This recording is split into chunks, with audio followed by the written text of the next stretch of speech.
nachos from MG Flores, aka Krabby. Okay, thank you so much. Okay, here.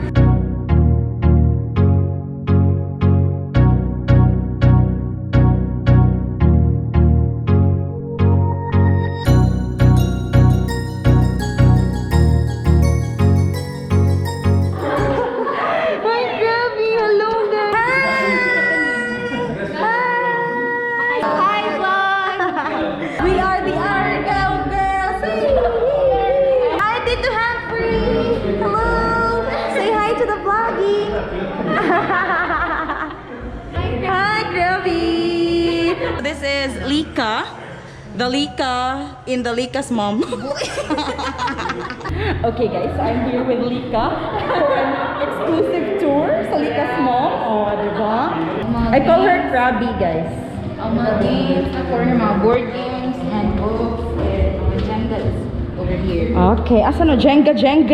Pero ang big na cards. Yes. Big game siya. Monopoly. Guys, this is Boo Ninyo Cantero, one of my fans. Hi there. Oh. Ay, lovely ang imong orange nga. Barko. Classic Bay. Oh, di ba? Mo din siya ang kuan, the famous big cards. Hi. Welcome. Closing naman ni Uy. Exclusive tour sa backstage sa LeeCa's mom. So this is the kitchen of LeeCa's mom, everybody. And this is LeeCa! This is LeeCa herself. Yes. So, bot full kayo. Dahil, usay kasulti sa iyang bot. Oh? Oh my God. Bot full kay Bes. So, i-shy mong Uy sa ako area diri. No, it's okay. Kay closing naman na siya. So, mo ni ilang menu diri guys.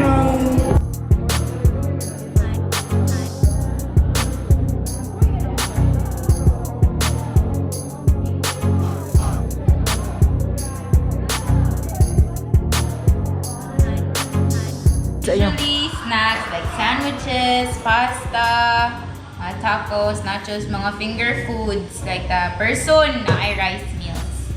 Kaya ang mga Pinoy, love kayo nila ang rice. Yeah, correct.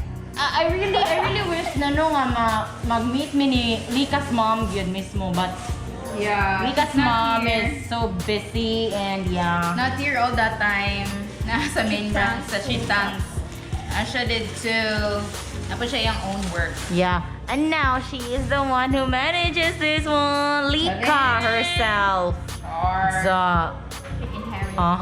Post sabi. Pang tarpaulin. Ito na ta. Bye-bye. Bye, LeeCa's mom.